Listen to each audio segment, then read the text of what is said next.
sibonga bazalwane nelizwi ligama namthatha Kristu Nkosi emsindiso ephila kwami. Haleluya. Sikhonta nje uNkulunkulu ngemculo. Jesu wabethelwe Calvary kungenxa yezono zethu.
Similene dinyawo bazalwane sisathi imvuselelo iyachitheka sitawuthandaza sonke bazalwane bese ngethoba lokukhulu babemhayise uyabuya ngephambili bazalwane sivulela inkonzo. Thekile imvuselelo iyachitheka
Chapter 2, verse 15, 16, and 17.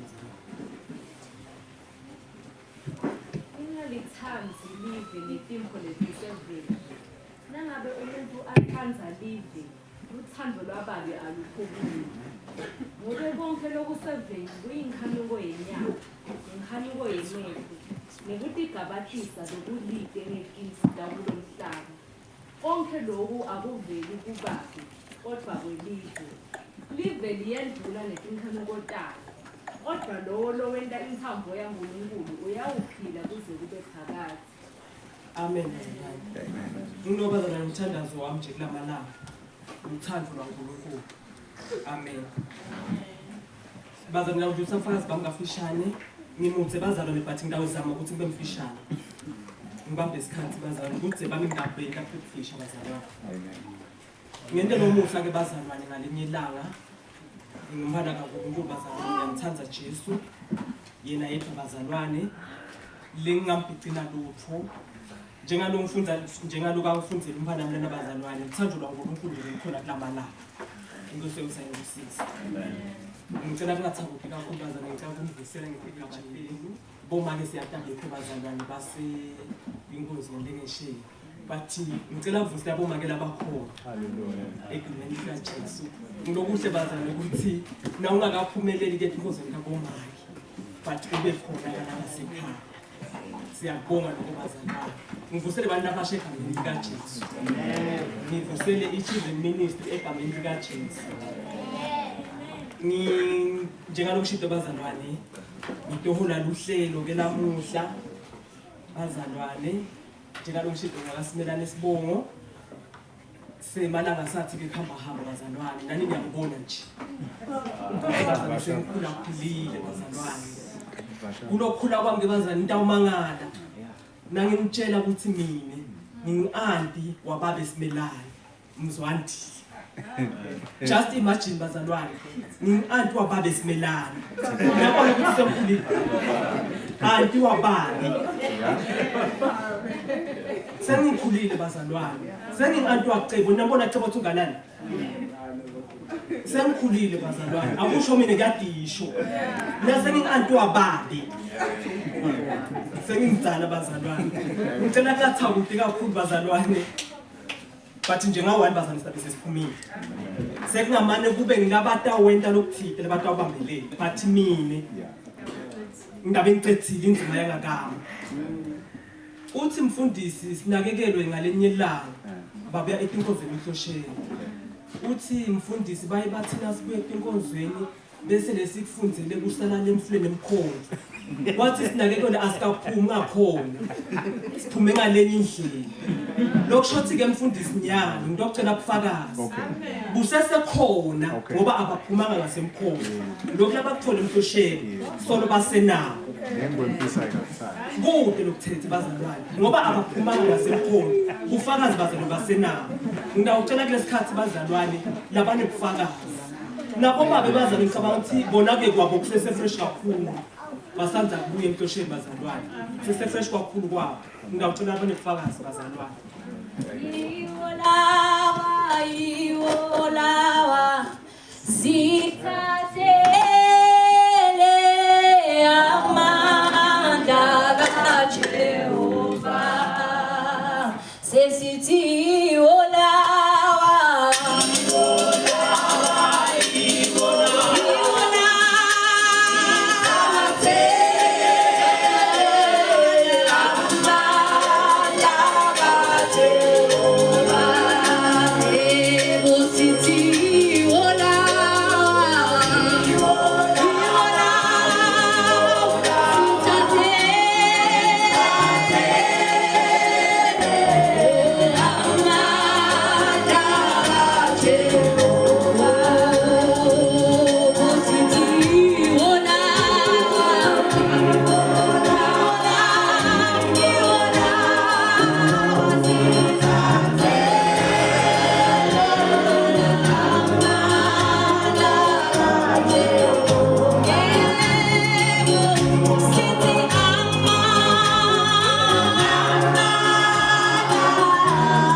Ngakho-ke wonke umuntu lovala amavi ami awente ufanana nendvodza lehlakaniphile leyakha indlu yayo edikwe lidvala.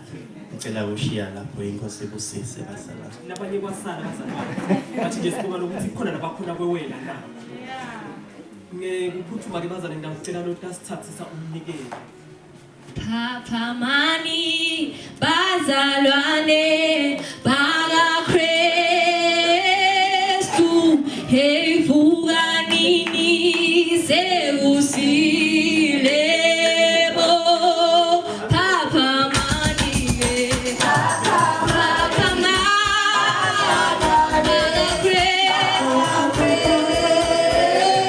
bakaKristu vuka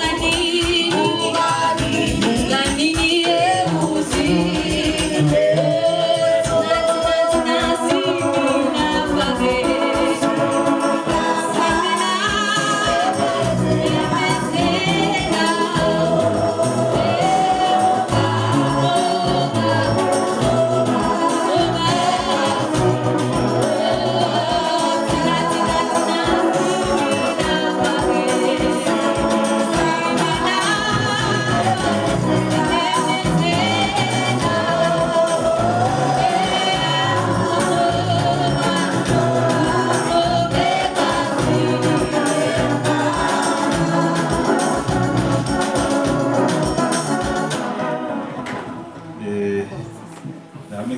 observe protocol. Ngaze ngone. Ngihamba protocol yakho lapho mfowethu lini. Bazalwane uma ngabekho basetinkonzweni. Utawuhlawula phathi lomzalwane ngoba nami sekuthi eliba ukuthi abekho phela kodwa nje nginalokuthi ngabe ushilo ukuthi hey le nkonzo le ayichubeke le nkonzo athi ke kude inkinga abazalwane nina nibazalwane nina leli eningahla nidzinga emavesi ikhokhiswa imali emakhikhiyo ngiyakhiphela nje ngoba sisena suke ekhaya wonke watilungiselele enhlitweni yakhe ukuthi okay namuhla ngiyawukhipha nayo imali nayi ngibonge nje uNkulunkulu wami ukuthi yathi uNkulunkulu wena uNkulunkulu wadala umhlaba ngiyanikela kuwe anaki lokuqala longiphe kona angeke bazalwane ngifunze elivesi angeke ngize ngifunze elivesi ngithi sitawusebenzisa livesi lithi kanjani maybe nami kubuyele emuva nje kancane kubuyele emuva kancane ngoba labanye batawumalo simbande indvodza lemela ngembuweni lana ngwakamotsa sibongo bazalwane lo ngiqualify ukuthi ngime la ukuthi ngumntwana wakaNkulunkulu kodwa lokunye ukuthi mina ke nginayimvuza futhi lengakwazi nalokubeka lemadvodza lamabeka nje umdalo wawo mina nginayimvuza naye ngasilo nalibeka but ke lokho somfana kaNkulunkulu ngiko lokubese sokunika lamagunya ukuthi ngingema la ngempela ngizawucela abazalwane ukuthi sivele i-praise team yami la ishaye ingoma bese bazalwane bayede batoletha nabo labathana basuka lekhaya basho nje ukuthi uyathi ngalokho kwami uNkulunkulu ndakuvumisa ngako namhla ngidakubeka esitsheni amen ngiphelelwa ngamandla asoze ngikuye qiniso ukuthi kunento okukhula ngicondela sekucombeni yethu but kulesikhathi lesibazalwane ingeke ngosisetamtana phambili bazalwane asefihli into ethi ithule bazalwane ithulele kuva simakhathi nawe mhlawumbe ukuthi uthini kusenzela inya ngekulu ikhona la okamali uJesu mlulamisi umlula ophansilana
lwethu lwengcwele linye kuphela ligama lesilatiko lesinikwe lona, ligama la Jesu Kristu inkosi yethu, ligama la Jesu Kristu indvodzana yakho, ligama la Jesu Kristu umlawuleli wethu, ligama la Jesu Kristu umhlawuleli wethu, ligama la Jesu Kristu umhlengi wethu, ligama la Jesu Kristu lombhuti wethu lomdzala, ligama la Jesu Kristu lohlele esihlalweni sebukhosi, ligama la Jesu Kristu lobuya masinyane, ligama la Jesu Kristu longummeli wethu, ligama la Jesu Kristu losipha emandla, ligama la Jesu Kristu losphilisako, ligama la Jesu Kristu losiphakamisako, ligama la Jesu Kristu longaguquki. Siyabonga uNkulunkulu wethu lengcwele namanje emini, uNkulunkulu wethu lengcwele ligama lelingentulu kwamagama onke lelaphakanyiswa ngoba Kristu Jesu baba wethu lengcwele wayihamba lendlela wasikhombisa ukuthi nasifuna kubuyela ekhaya kuNkulunkulu kufuna sihambe kanjani. Sesikhona baba emini silibandla lakho sitele babe kutawukhonda lokukhonda kwethu Nkosi kufaka ekhathi kuva livi lakho. Khuluma babe netinhlitiyo tethu Nkosi namanje emini, bese Nkosi sithi singaliva livi lakho Nkosi, bese siyaliphila baba wethu lengcwele, siguculwe babe sifananiswe nawe, kuthi mhlawumbe wena Nkosi yethu Jesu Kristu thine babe siyawuphakama Nkosi sisonzele kuwe, bese babe uyasithatha usinikisa ekhaya ezulwini. Siyabonga baba wethu lengcwele umusa nethando lwakho lunele bantwana bakho Nkosi namanje emini ngegama lika Jesu Kristu. Sithi baba wethu lengcwele wonke lo baba bemlayito wakho namhla emini kwangathi Nkosi lamava ngawathatha ahlanyelwe baba etimpilweni tabo etinhlitweni tabo, bese baba ayigucula impilo ayishintsha ifananiswe baba neyakho. Manje emini siyabonga baba lelithuba ngegama lika Jesu Kristu umfelo wethu. Amen. Hallelujah. Angivusele bazalwane emini egameni la Jesu Kristu. Sibonge uNkulunkulu bazalwane losigcinile kwaze kwaba ngila. Ngivusele umfundisi Jele. Ngivusele bonke bobabe labakhona. Sivusele bomake labakhona. Hallelujah. Ngivusele masingil adults. Ngivusele youth. Ngivusele children's ministry. Ngivusele praise team neband. Hallelujah egameni la Jesu Kristu. Bese ngalokukhethekile bazalwane loyo losivakashele naye siyamvusela ngegama lika Jesu Kristu. Amen. Hallelujah. Nangabe ukhona abazalwane losivakashele lamuhla, bengingacela ukuthi aphakamise isandla lapha khona. Hallelujah. Sifuna nje sifise nje kumvusela. Hallelujah. Kumvusela nje bazalwane. Asisho ukuthi sithi ke sekufuna saluba nilunga cha. Ukuvusela nje mthandekayo. Hallelujah. Ngiyasibona sandla. Siyakwamukela kakhulu make. Sithi ke la ekhaya ke don't feel at home but be at home. Hallelujah. Don't feel at home but be at home. Naso uthethe lesigaba sekubanga be at home uvama bese uyakhululeka. Hallelujah. Ukhululeke nje ukhonde inkosi, sikhonda uNkulunkulu lophilako ebuthathweni bakhe, uNkulunkulu babe, uNkulunkulu indvodzana, uNkulunkulu moya lengcwele. Asembicina lutho ke bazalwane, sikhonda yena yedwa lobuya masishane. Hallelujah. Bathandekayo ngiyamuva MC lapha ukhuluma ngendzaba yemkhonvo. Manje le indlela le emhlosheni yenza ingwempisi, manje kumbe nayo iba nalenkinga yasemkhonvo amade. Sengithi njani vete program director ukuthi nale ngwempisi nayo singayishiyi. Hallelujah. Mhlambe nakhona lokufika kusala, kepha nje bazalwane lona indvodzana unebufakazi. Hallelujah. So siyabonga bazalwane ukuthi silithole lethuba. Ufakazi bazalwane goes a long way. Hallelujah. Ikakhulu nangabe lobufakazi utawumagnifya emandla aKristu. Hallelujah. Kungabi nje kuleti inganekwane kakhulu. So ke bazalwane nami ngiyayithanda inkosi yami leNjesu Kristu, leyayisinzisa impilo yami nami ngisesemncane. Wethembekile bazalwane, so lo uhamba nami ngiyambona bazalwane empilweni yami. Hallelujah. Each and every day. Akusho lokho bazalwane ukuthi mhlambe akufika itimo lapho uthuka khona, lapho usaba khona, kodwa kusheshe kubuye nje ukuthi kodwa uNkulunkulu nami. haleluya, bese ngithola imandla, haleluya. Sibonge ke bazalwane nabomake, kuyabonakala ukuthi silenkonzo yetfakazi ivame ukuthathwa ngilabomake. Kakhulu kodwa ke siyabonga bazalwane nakulabo labakhona abathandekayo lokuthi nje nibe faithful ukuthi angaphumeleli ngesheya but angiye enkonzweni. Siyambonga uNkulunkulu ngani bomake inkosi imbusisi. Bathandekayo lokunye umuntu uyarecognize ukuthi in our midst we have university students bathandekayo lebabhalako kulamalanga ema exams. Bengicela gogo Dlamini uke ubabeke nje just a special prayer bathandekayo for labo bethu laba se university nanoma ngabe nguphi bazalwane that just writing exams or kunalawo ma external assessments ukuthi nje sibabeke enkosini ukuthi uNkulunkulu abagcine kulesikhathi. Ngicela sisukume bathanda.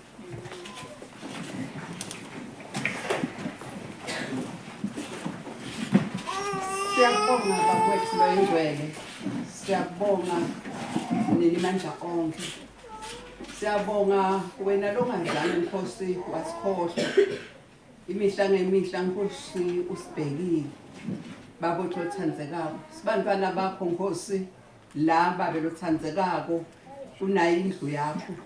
Siyakhumbula Nkosi ukuthi kukhona abantwana bethu babelo ingcwele laba lapha esikoleni lephakeme babelo ingcwele labanye babo sebabhekene nekubhala luhlolo yebo labanye luhlolo lokugcina babelothandekako. Siyabonga babelo ingcwele ukuthi Nkosi ubabeke lapha Nkosi ubathembile ukuthi uNkulunkulu wethu omhlena kangaka batakwenda lokho lokufanele ikakhulu babelo ingcwele uma batawubeka wena phambili bakwazi ukuthi nguwe inkosi nemsindisi wokuphila kwabo ikwabakwadi Nkosi ukuthi lithemba labo nguwe babelo ingcwele na uthe vini lakho ngatise ngako konke lokwendako mina ngingabe sengiyaqonzisa indlela babelo ukuthandekako. Siyabonga ukuthi kulesi sikhathi Nkosi sathisa wena babe ukuthi laba abantwana bethu bayabhala babotho othandekako babelo ingcwele nabo kungathi bangahamba ngaleyo ndlela badise wena sithi babelekelela ngenelela vusa Nkosi nathi sibakhohliwe bende babe bakhumbule bende Nkosi bathi ukuthi ukhona wena wehlulwa lutho nakuloku babelo ingcwele utabanabo babotho othandekako babiyele Nkosi kuningi bese kuyendeka babotho othandekako sesiyababiyele emnini mandla onke ngemlilo kaJehova wesizulu lapho lo muntu bathi ufuna kufaka lokuthide akhanze kungangeneki.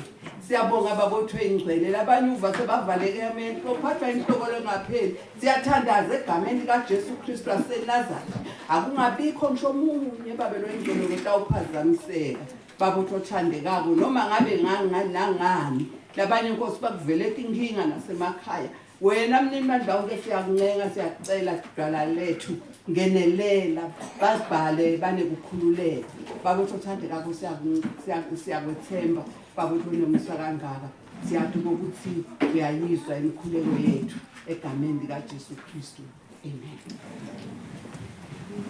Siyabonga bazalwane sisolo simile sithole umbiko bazalwane ukuthi gogo Mhlanga ushonelwe ngumnakabo bathandekayo bekafihlwa ebuseni lamuhla. Ngiyacela bazalwane ukuthi nanawo lo mndeni siubeke ngemkhuleko. Ngicela make Masina sisukumele bazalwane asibekele umndeni waka gogo Mhlanga. Sithandazeni bazalwane babe wethembekile ngedikhathi donke kuwe moya longcwele siyathoba sithi babe ngoba sinemagunya ethi sibantwana bakho egameni likaJesu namhla ke babe wethu longcwele sithi Nkosi nana nomndeni wagogo Mhlanga egameni likaJesu sivile ukuthi ngingathobela moya longcwele babe sesithumela babe live lakho Nkosi lona babe Nkosi lelibhandisha babe ngendlela lefanele uNkulunkulu nathi ke babe siyena Nkosi kunye nabo Nkosi lesikhathi sabo sekuhlupheka ukuthi Nkosi nededela Nkosi ngelivili lakho nangatonke nje Nkosi tidzingo tabo umoya longcwele babe wethu lomangalisaba usetawusala Nkosi ekhaya bacabanga Nkosi ukuthi baqhubeka kanjani wena indlela babe lifanele Nkosi ukuthi babheke kuwe egameni lika Jesu ngoba babemandla abo Nkosi ade wathola kuwe Jehova egameni lika Jesu sesithumela ke live lakho babe uthi ngilo babe lifanele libe ngumthuthuti longiyena yena namanje Nkosi emini egameni lika Jesu iba nabo umoya longcwele uko konke Nkosi lokusendeka wena wethu Nkosi ufanele ukubonga ufanele ukuthuma egameni nasegadini yakho Jesu Kristu. Haleluya. Siyabonga abathandekayo. Sitawufunza incwadi yaJakobe. Incwadi yaJakobe sahluko 4. Bathandekayo. Sitawuqala verse 6. Sitawuqala lo mfundisi lapho aqale nje verse 6. Agcine lapha verse 10. Jakobe sahluko 4 verse 6 to 10. Jakobe ke bazalwane ngoJames ngesingisi. Ulapha ku-New Testament. Hallelujah. Ungamfuni ngale ku-Old. Ungala ku-New. Ngale ngasekugcineni. Hallelujah. Incwadi yaJakobe bazalwane sisamvula nje empilweni uyadibana nebantu labaqotho, wise people. Naso udibene nabo uyayufisa kwangathi nje ungahlala la emkhathini wabo nje ubalalele ubukele lokuthi impilo bayiphila kanjani. Haleluya. LiBhayibheli ke liyazivetela abantu bebaqotho banale wisdom. Lo vela kakhulu inkosi Solomon. Kanzi lapha ku-New Testament ikhona lencwadi yaJakobe legcwele iwisdom. Kungako ke bazalwane sitawufunza phasi esihloko lesithi dithobe kuNkulunkulu. Submit yourself to God. Dithobe kuNkulunkulu. Hallelujah. Amen. Ngicela kube khona losifundzelayo.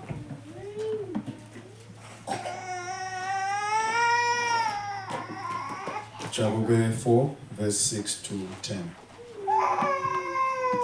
Sithi kuthandzana nelive. Verse 7 nakhona uthi. Ngakho ke thobelani uNkulunkulu kodwa nimelane naSathane uyawunibalekela. Verse 8.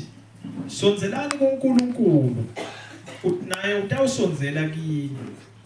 Gezani tandla tenu ninedoni. Nihlambulule tinhlitiyo tenu ninebantu labanetinhlitiyo letimbili. Verse number 9. Khathatekani nidzabuke nilile. Kuhleka kwenu akucuke kube kulila. Nekujabula kwenu akube kujabha. Verse number 10. Ditfobene embi kwenkosi yona ke iyawuniphakamisa. Hallelujah. And he gives grace generously. As the scripture says, God opposes the proud but gives grace to the humble. So humble yourselves before God. Resist the devil and he will flee from you. Come close to God and God will come close to you. Wash your hands, you sinners. Purify your hearts. For your loyalty is divided between God and the world. Let there be tears for what you have done. Let there be sorrow and deep grief. Let there be sadness instead of laughter and gloom instead of joy. Humble yourselves before the Lord and he will lift you up in honor. Hallelujah. Live last magaze leli bazalwane libhalele uthine lilungele thine futhi liphilisa thina. Amen. Unengoma praise team. Ithi siyahluleka ngokwethu thatha indawo yakho Jesu.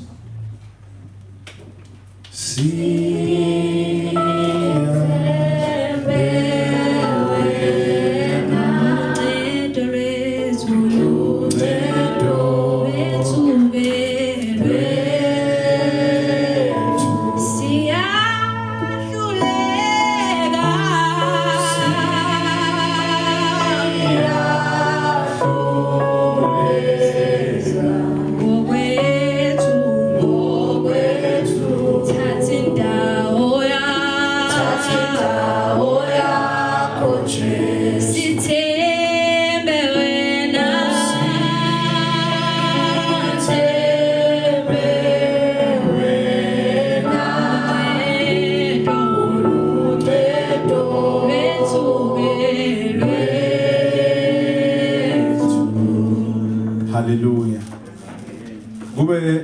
bekungathiwa angisuggest ingoma kuthi nakafundwa lamavi ungahlatshelwa yipi. Abengasho nje ukuthi hayi ake nifune labazalwane bakumahwalala simane sihlabelele na ingoma. Lethi ngithembe wena Nkosi. Thatha indzawo yakho Jesu. Bathandekayo lelivi leli noma leli verse ikakhulu ngifuna ukufocusa kulo verse 7. Straightforward noma ungamfunza ngaliphi lihumusho. Le message akubi nemagama lehlukile.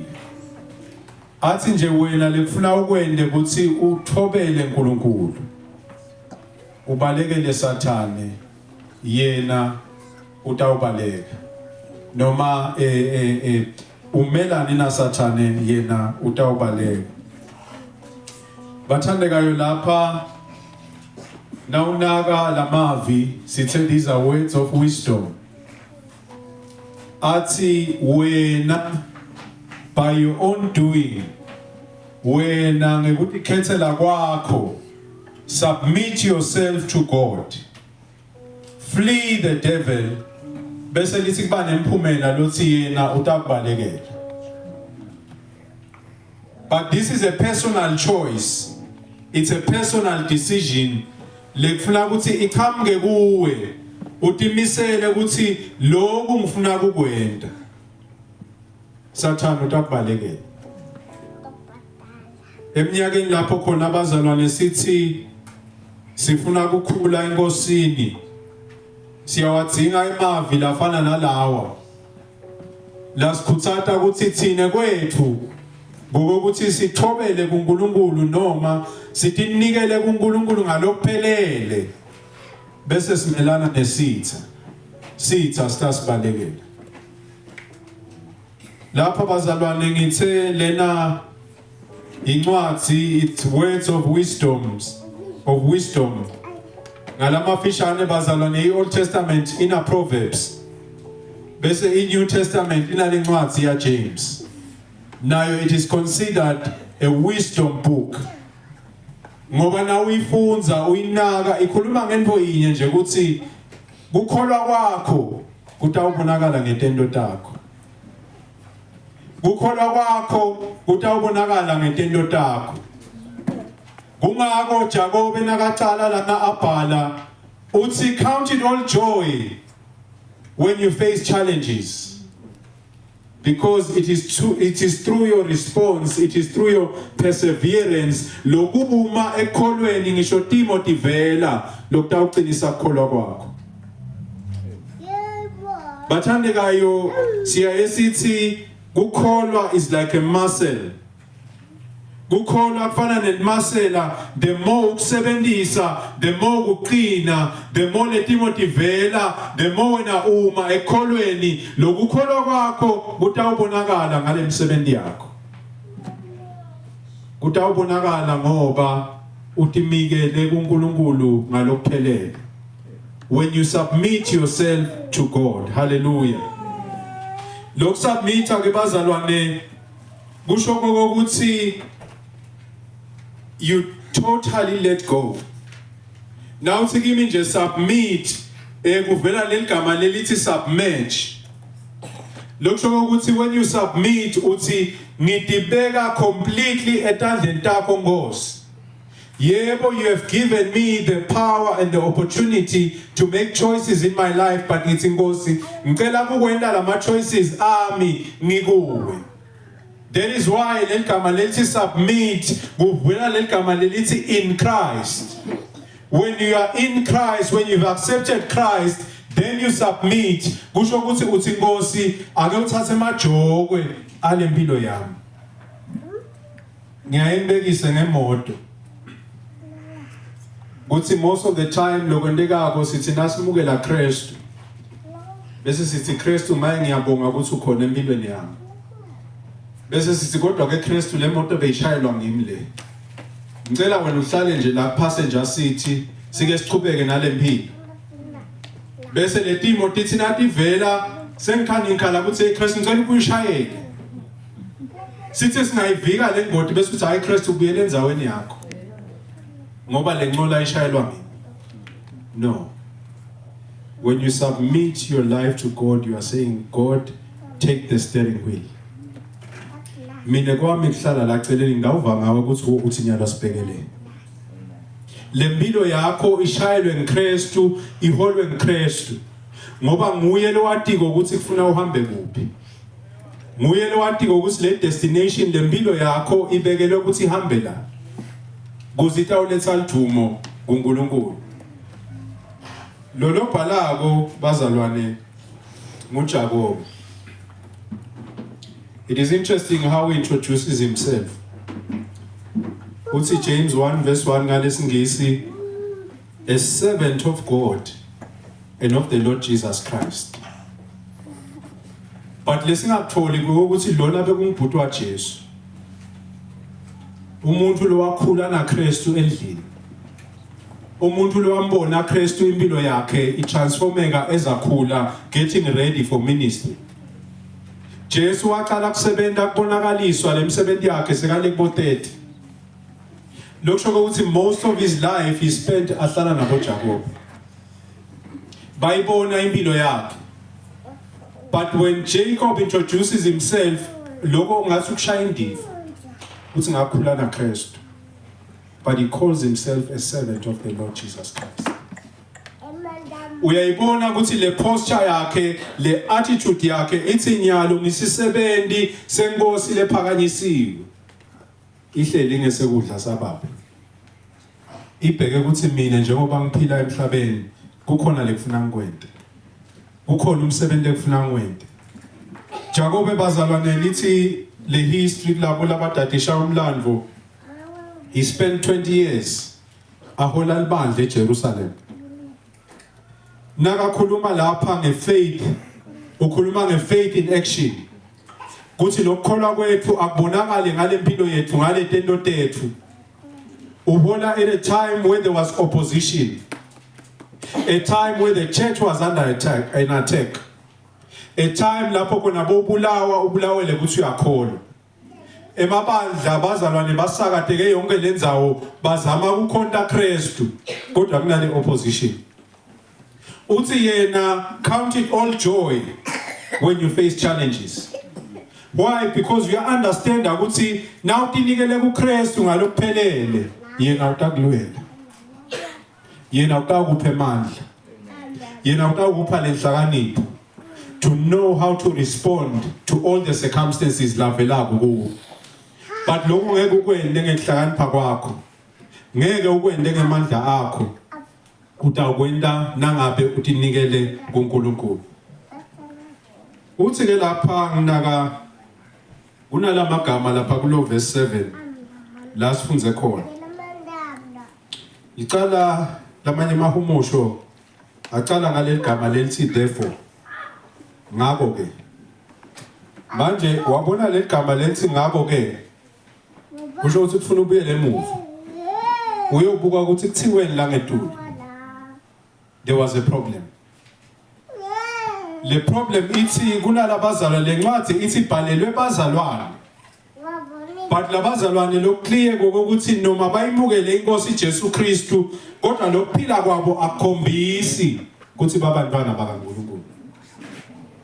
Ngakho ke lapha uya advise ke Jacobe njengemholi welibandla uthi nabazalwane choose to be led by God. And that will happen if you submit to God. Now tinikela kuNkulunkulu. Kunetinto letimbili la divetako la uthi kweqala thobelani kuNkulunkulu. Lokusho ukuthi surrender to God. Thatha le ndzawo ukuthi mina angihlale la celeni Kristu ayihole impilo yami. Kristu athathe le steering. Kristu angihole angiguide ukuthi mina ngifuna ngendeni ngifuna ngibhekephi. Kweqala lo. Kwesibili so uthi ke melana na Satan. Resist the devil. Yebazalwane sithe kuseni la ku Bible study. The day you accepted Christ, there was a mark on your head from the devil. Kungako Peter uthi The devil is crawling around like a lion looking for someone to devour. So lapha nakathi resist the devil is because you understand that Jacob ukuthi njengoba ungumntana kaNkulunkulu sho ukuthi nesitha natho sitimisele ukuthi sikuphazamise endleleni yakho. Manje sitakhanza kuphi? Sitakhanza na ungekho kuKristu. Sitakhanza na ungalinikeli kuNkulunkulu. Sitakhanza na utihambela wena uthi hayi mina I want to take control of my life. But namhla emini nangabe utanikela kuNkulunkulu kusho ukuthi you need to let go and let God fight your battles. Ngoba nangabe ula kuNkulunkulu ufika pho nakabhala lapha uthi put on the armor of God, the full armor. Ngoba asilwi nalesikubonako kodwa silwa nemimoya. Imimoya letele kutawusiphazamisa. Letele kutasikhweshisa endleleni kutasibulala itele nje ukuthi yende sure ukuthi lokholwa kwakho akubonakala. Manje nakathi resist the devil ngithi mine le armor yaNkulunkulu ledzinga ukuthi uyifake utayithola nangabe you submitted to God. Because that armor is found in Christ. And when you have that armor, you'll be able to withstand. You'll be able to resist. You'll be able because le demon atifika. Lokuthi count it all joy akusho ukuthi uyajabula ngoba le demon ifikile. Kodwa ujabula ngoba uyathi uNkulunkulu utakuphe amandla. Ukuthi ubhekane nato. Ukuthi umelane nato. Ukuthi utincobe. Ngoba yena ungetulu kwako konke. Yena uNkulunkulu wathi konke. uNkulunkulu lobona konke. uNkulunkulu otakunqobela. uNkulunkulu ofuna ukuthi uphumelele. uNkulunkulu lofuna ukuthi uyishaye intsambo. Ufike egcineni ufike ekhaya ezulwini. Ngakho lokho bazalwane is available nangabe sithatha inikela kuNkulunkulu. Uthi ke lapha Jacob submit. Lengifuna ukunaka bazalwane ngokuthi kukahle kumathi uNkulunkulu. Kukahle kwadinga uNkulunkulu. Kodwa lokumcoka ukuthi utinikele kuNkulunkulu. Leni ngoba naSathane uyamathi uNkulunkulu. naSathane uyadinga uNkulunkulu. Nemadimoni ayamathi uNkulunkulu. Nemadimoni ayadinga uNkulunkulu. So what separates you from the devil? Ngokuthi wena utinikele kuNkulunkulu. Ngalokuphelele. Uthi Nkosi take over my life. So beka ke sikhiya lapha eJakobe. Lesimcoka kakhulu. Lesikhiya sitholakala lapha ngicela ungifundzele again verse 8 kuya ku10. Sonzelani kuNkulunkulu naye utawusonzela kini. Gezani tandla tenu ninetoni. Nihlambulule tinhlitiyo tenu ninebantu labanetinhlitiyo letimbili. Verse 9. Khathatekani nidzabuke nilile. Kuhleka kwenu akugucuke kube kulila. Nekujabula kwenu akube kujapa. Verse number 10. Tithobene embi kwenkosi. Yona ke iyawuniphakamisa. Tithobene embi kwenkosi. Yena uyawuniphakamisa. Bathandekayo nakunenvo lebhlungu ngemuntu. Indzaba yepride. Lokuthi nikela kuNkulunkulu le version lengiyifundzile la kulo verse 7 ithi humble yourself before the Lord. Lokho ukuthi le humility kulokuthi uunderstand ngokuthi mina kufuna ngehle Kristu anyuke. Mina kufuna ngiyekele Kristu athathe lamajoke. Mina kufuna ngiyekele ngingadibambeli ngekwami kodwa ngithembe yena. So uthi lapha nakabhala Jacob uthi yebazalwane ngalamafishane nangabe ufuna ukuthi uNkulunkulu athathe control over your life, it needs for you to be humble. Humble yourself. Bese siyahlabelela. Sithobeni ebusweni benkosi iyakuniphakamisa. Sithobeni ebusweni benkosi iyakuniphakamisa. Kunemvuzo bazalwane kulokutithoba. lokuthoba ngilokuthi uthi inkosi yebo ungendile in your own image yebo nkosi unginikile inhlakanipho yebo nkosi unginikile amandla kodwa mina namuhla ngithi I'm surrendering the freedom that you have given me ngithi ngicela ukuthi iholwe nguwe ngoba naseyiholwa nguwe nkosi utawukhona ukuthi ngiyisebenzise kahle naseyiholwa nguwe nkosi utawukhona ukuthi noma Timothy vela noma ngethuka noma ngesaba kodwa ngisheshe bese ngiyakhumbula ukuthi kodwa I submitted myself to you Lord therefore I know that I can conquer kungakho Paul ngabhala athi we are more than conquerors through Christ who strengthens us akasho ukuthi bazalwane ngeke sidibane nedingcinamba but what he is saying is when these things come bese uyakhumbula ukuthi kodwa Nkosi nawe uze ushaye lo mthandazo uthi Nkosi ngicela manje unqobele ngiphumelele kuze igama lakho litawuthunyiswa yekulesi isikhathi uze I've made this prayer myself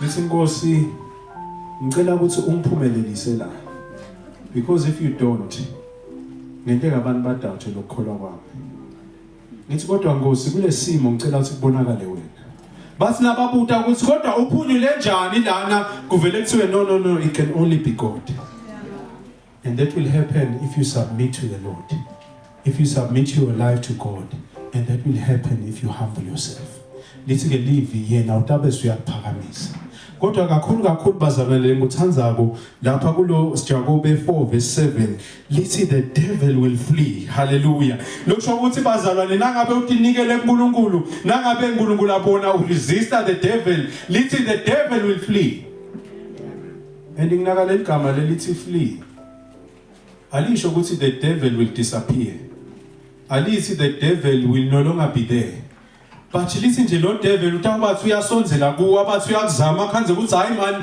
kukhona lokukhona lapha kuneponza ngibathe ngiyamfikela ngalana lo mzalwana ngimkhoni ngimfikela ngala lo mzalwana ngimkhoni asale ngimiyekela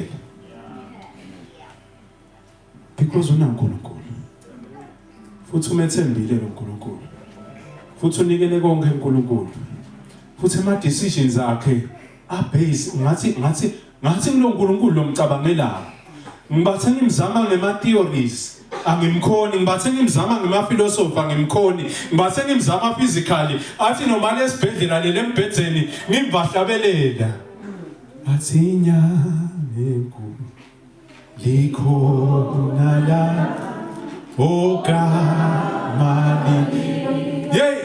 babathi siyazama sitha hayi sifikela ngala asikhoni sifika ngala asikhoni hayi bese siyabona ukuthi hayi sale ngimiyekela because greater is he in you than the one that is in the world ngoba nangabe utinikele uNkulunkulu kusho ukuthi you are fully protected by God akusho ukuthi le timo ngeke tifike titawufika but nasetifikile bese uyakhumbula your position ukuthi kodwa mina nginikele uNkulunkulu when the word says submit yourself to God kusho ukuthi utinikele 100% you are saying Lord rule my life Lord guide me Lord help me my strength comes from you lisikele live the devil will flee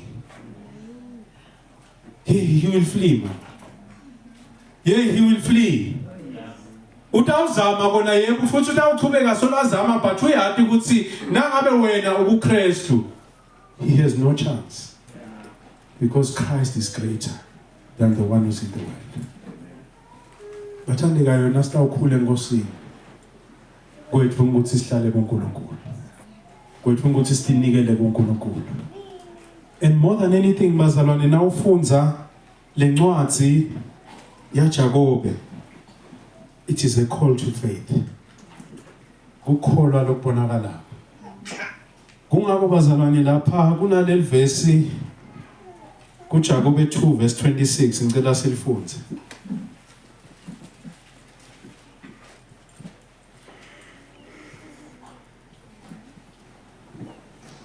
njengoba umtimba ufile nawutemoya njengoba umtimba ufile nawutemoya ngalokufananako nekukholwa nakude emsebenzi kufile nekukholwa nakude emsebenzi kufile nayi lengcikithi yalendzaba yaJakobe nakathi submit yourself to God nakathi resist the devil and he will flee from you.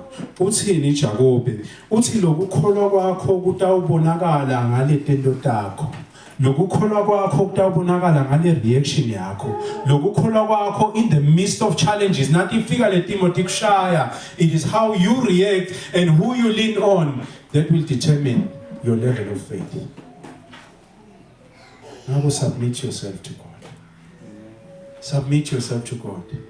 Bese bane magama la washo uJakobe lapha ku chapter 1 uthi asibe bendi believe.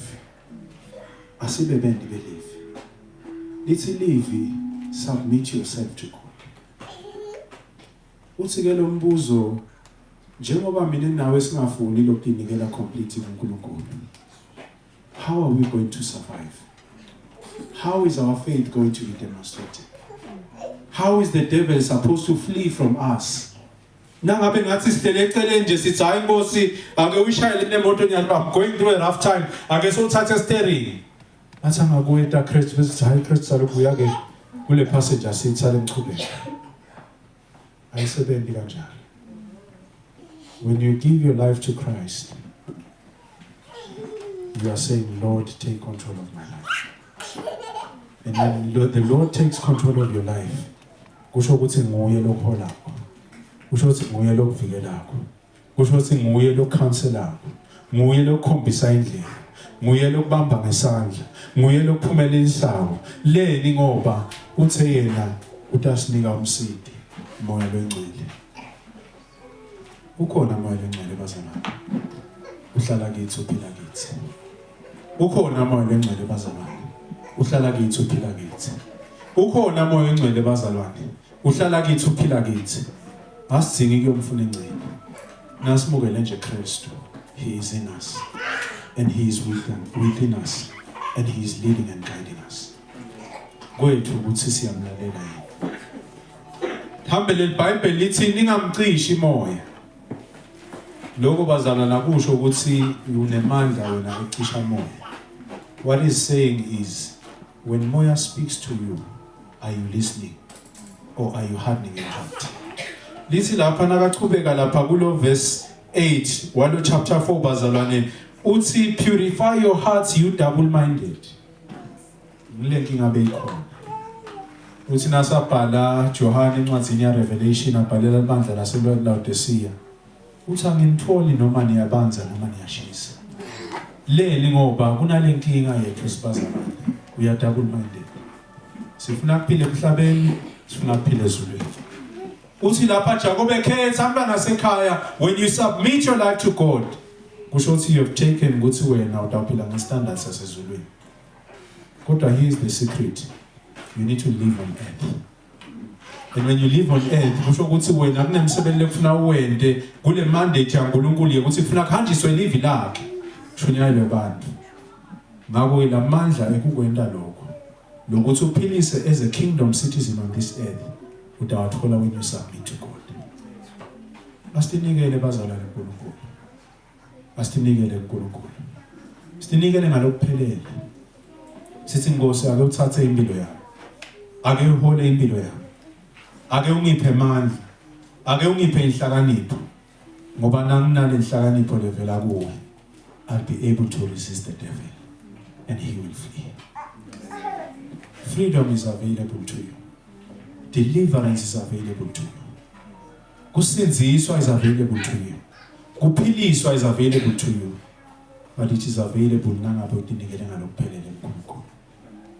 Asingesabi bazalwane. Asingesabi. Ungesabi ukuthi to let go. Let go of the knowledge that you have, of the wisdom that you have. Bese uthatha nayo wisdom le yabhalwa nguSolomon wathi the fear of the Lord is the beginning of wisdom. Lokuthi kwethu ngokuthi asinikele uNkulunkulu ngalokuphelele. Ungangabadi. When you are in him, he will lead you. When you are in him, he will guide you.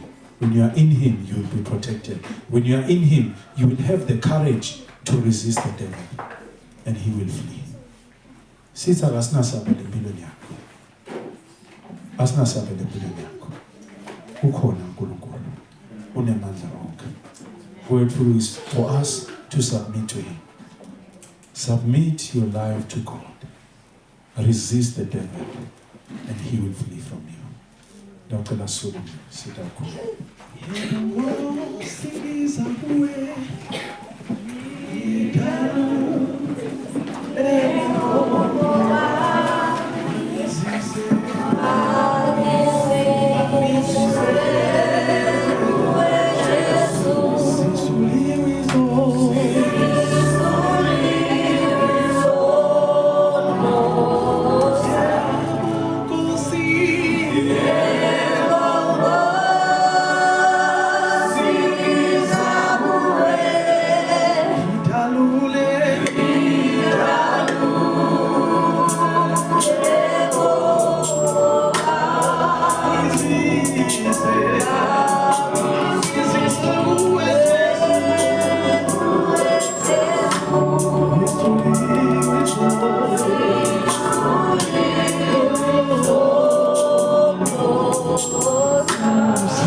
It's a personal choice.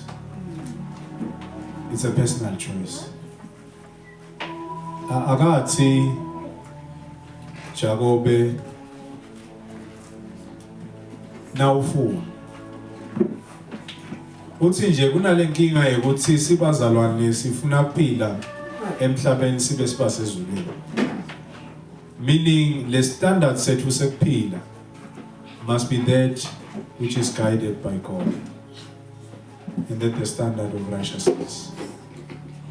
Uthi nje singabi bazalwane labathanza kuhlala esonweni. Kodwa may we have repentant hearts. Kuthi Nkosi ngifuna kwenda inthando yakho. Ngoba ngeke ngihlale kuwe in your presence. Nangabe impilo yami igcwele sono. Ngakho ke bathandeka nalithi submit your life to God or submit yourself to God. Lisho ukuthi kufuna sibe bazalwane labanemoya yokuphenduka. Uthi noma sihambe endleleni noma sishelele sawa, but sathi ukuthi uNkulunkulu ukhona kusixolela nekusivusa sibambe ngesandla. Athi asiqhubeke endleleni. Abeke ithi simpandla la mawalana. Uthi sibe bazalwane labatinikele ngalokuphelele uNkulunkulu. Sibe bazalwane labatawumelana nesitha nako konke lokubi. Le Bible lisinika the assurance that the devil will flee. The devil will flee. The devil will flee. In the name of Jesus Christ, the devil will flee. Hallelujah. Nangabukhona la emini. Losije bazalwane ngicela nikhuleke nami. Sengilesikhathi. Uthi uphakamise isandla sakho la ukhona khona ukuthi nje. Ake nikhuleke nami. I am trying, I'm battling, and ngiva ngathi I'm losing. But I want to say namhla emini uNkulunkulu ufuna wena. Ufuna ukukusindisa. Ufuna ukukuphephisa. Ufuna ukukuphakamisa. Kodwa lokho kutawubonakaliswa na uhlele kuye ngalokuphelele. Singabi double minded. Let's decide. Uthi nakachubeka Jakobe lapha ku chapter 5. Uthi asidinge kwakhathi ifungo thina sibazalwane. Just let your yes be yes and your no be no. So we need to be decisive. Wise words from a wise man. Naye lo amphika Kristu. Kodwa wathi nasambona Kristu avukile. Then once you realize ukuthi yathi le ndaba ekhuluma ngayo iqiniso. Wase uyatimisela ukuthi ngidawuhamba ngimkhonde Kristu. Ngikhohle ukuthi ngumnakethu but I'll be the servant of our Lord Jesus Christ. And that's what we are asking today. To submit yourself to God. Yena utaphakamisa. Takubhema. Ngicela sivale isikhole. Siyabonga Nkosi namhlanje negama la Jesu Kristu. Emavi babe ephila labuya encwadzini yakho. Emavi babe ephila labuya encwadzini yakho Jakobe. Leyathi Nkosi noma isakhula yamphika Kristu ukuthi umKristu. Kodwa babe ngekubona Nkosi avukile Kristu kulabafila ngobe kufa. Yase iyakholwa, yasinayikholwa yabambelela. Yagcina ihola libandla lakho. Yalihola babe through tough times and challenges. Imise into yinye nje ukuthi kukholwa kwemuntu kwekholwa kwemzalwane. Kubonakala ikakhulu etikhatsini tebukhulu. Namhla emini babe kumahwalala nga-2026 ku-7 June sikhunjutwa lamavi ukuthi asinikele kuwe ngalokuphelele. Simelane nesitha. Sitha sitawubaleka. Lokhu kutawendeka Nkosi nangabe sinikele kuwe ngalokuphelele. Kutawendeka Nkosi nangabe sikholwa ukuthi nembala wena Nkosi ungetulu kwato tonke timo lesingabe sibhekane nato. Wena uNkulunkulu wethu lengcwele usinika kuncoba. We are victorious in you, Lord. We are victorious through you, Lord. We are victorious by you, Lord, because we are your children. Nalibandla lakho Nkosi namhla emini babe. Sisaphuma lapha Nkosi sihamba ngemandla leswathola kuwe. Nangekholwa simakathe ukuthi noma ngabe ngitiphi itimo lesibhekene nato Nkosi ngoba wena unathi wena babe uhola impilo yethu thina sitawuncoba. Singebancobi isimakathe ngaKristu Jesu Nkosi yethu. Namanje mina babe siphuma sinesibinzi sahamba. Sithi siyabonga Nkosi. Ukuthi sitha kasinasabele empilweni yethu. Sengiyathandaza uNkulunkulu wethu lengcwele ngithandaza lemzalwane lokhona la. Mhlambe lomunye ubhekane nesimo thite lesolo singakhweshi. Sithi baba emini ngegama lika Jesu Kristu siyamqilisa lo mzalwane sithi akahlale kuwe simakathe. Akahlale kuwe Nkosi. Akakwethembe wena simakathe. Achubeke baba akhombise ukukholwa. uNkulunkulu wethu lengcwele sitha sitawugcina sibalekile. Sitha sitawugcina sikhweshile. Ngoba baba wena ungumncobi webancobi. Uyasincobela somandla namhla solo uyasincobela. Wasincobela babe etuke kufa ngekufa kwakho. Uphindze uvuke uNkulunkulu wethu lengcwele. Siyabonga babe ukuthi wena wethembekile. Uthi nanathi Nkosi siphila lamuhla singahamba kuleso sethembiso. Baba wethu lengcwele siyabonga namhla emini ukuthi kunebantwana bakho Nkosi labakhululwako. uNkulunkulu wethu lengcwele kumajoko babe labambe imoya yabo. Sathane babe lobathusako. Sathane lobabekela incabekelwane. Sithi siyabakhulula babe ngegama lika Jesu Kristu. Sithi babe lokholwa nguwe simakathe is free indeed. We are free Lord in you. We trust you Lord. Sithi babe sinikela impilo tethu. Sithi dihole simakathe. Diholele kuwe somandla. Qhubeka imihla nemalanga somandla. Qhubeke babe utivete. Kukholwa kwethu Nkosi singakhulumi ngemlomo kodwa kubonakala ngetendo.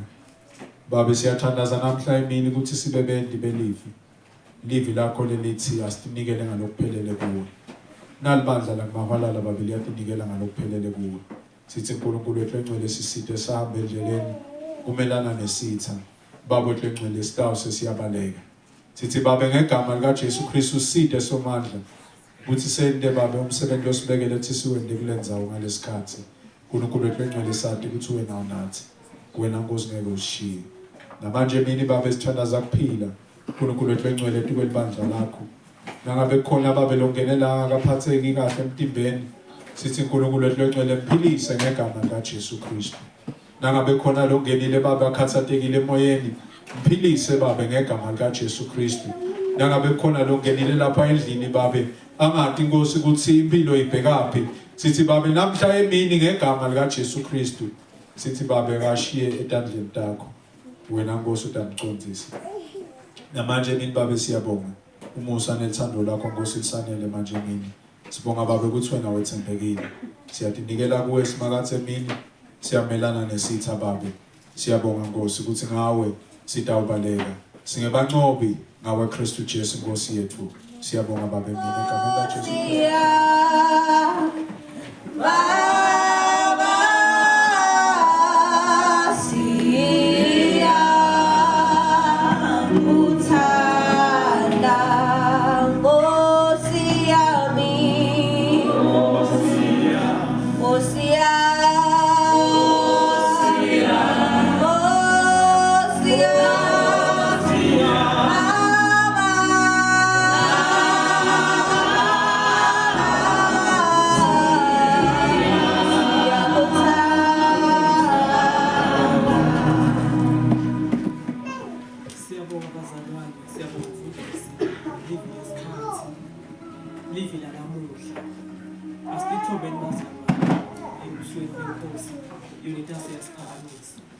Ngoba bazalwane kuba khona namhlanje ukuthi ithobe uphakanyisele lento leyo but ke bazalwane sibona ukuthi namuhla nasithatha ithoba phambili koNkulunkulu siyaphakanyiswa bazalwane siphakanyise ukusebenza ngicela ukuxolisa mfundisi ngicela nasebandleni bazalwane ngabika bazalwane ukuthi inkulu lapho sesibhedlela ngicela ukusho bazalwane ukuthi ngicela kakhulu ukuthi ngibonge bazalwane ukuthi uyaphila usekhaya Secoza bazalwane kufanele ngicale ngako athi-ke nawe kuba nabantu bese sogijima ushiya impilo ngokucale ngako ngiyabonga bazalwane kakhulu ukuthandazo yenu singibonga ukuthi sikhonza ngokuimanga usimanganisile bazalwane kulesigaba nathi bese singasaboni ukuthi singasithathe insiphi bathi bazalwane akunenza abantu ukuthi labaphana labuthandazo bazalwane ngiyayo ufike esithobeni wethu ngiyabonga ngokungani bazalwane ngibonga bazalwane ukuthi sengifike ekugcineni ngoba sengiphemetele sengifike ekugcineni thina bazalwane uyakalami iphathi ngiyacela ukuthi asifunza ekuphemetele bazalwane bese uyazivalela ngiko mina sengoba yakami iphathi ukuthi ngibambisile bazalwane lonyathelekile but kude nginyathele angisile hlobo lenyathela nawo but na unyathelekile ngiyaxolisa ngilohlobo lelo bazalwane sina unyathelekile ngiyaxolisa but nje kude lenyathela ngiyacela ngisumisele uthonetele bazalwane bese uyazivalela thina silindele usuku olukhulu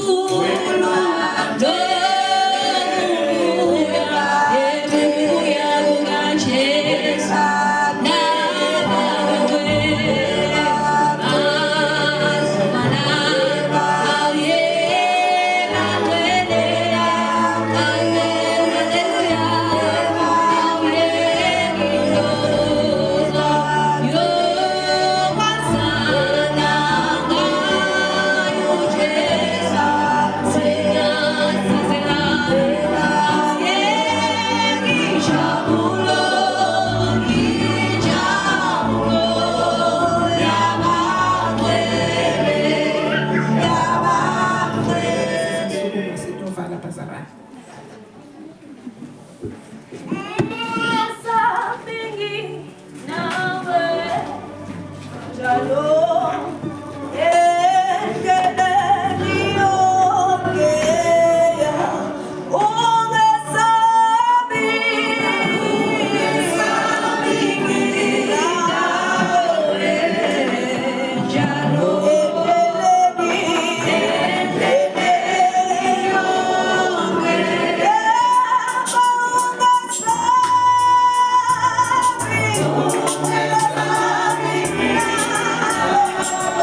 siyakubonga mnimandla wonke, siyakubonga Somandla, sibonga umusa wakho nethando lwakho enkulunkulu.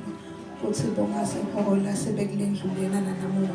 Sibonga uthando lwakho enkulunkulu kuko konke losokwandekile emabili sesiwavile lakhuluma indvothana yakho yesimakathi. Sithi makangene enhlitweni nasekungcombeni ntangamunye ngamunye enkulunkulu siphile ngawo. Singagcini ngekuwe kuphela simakathi. Ngiba nathi namanje enkulunkulu Flowingvale sizawuphuma sihamba ngokwahlukahlukana kwethu emakhaya, ngokwahlukahlukana nkulunkulu sacala iviki. Bless us and protect us throughout the week, Moyengvale. Konke lesitabe sikwenda etikolweni, emisebentini nasemakhaya, nkulunkulu engcwele sivikele kusibusise mnimandla wonke. Ngegama likaJesu Kristu waseNazaretha, we thank you, O God, and we trust in you, Heavenly Father. Mana njalo namanje naphakade. Amen.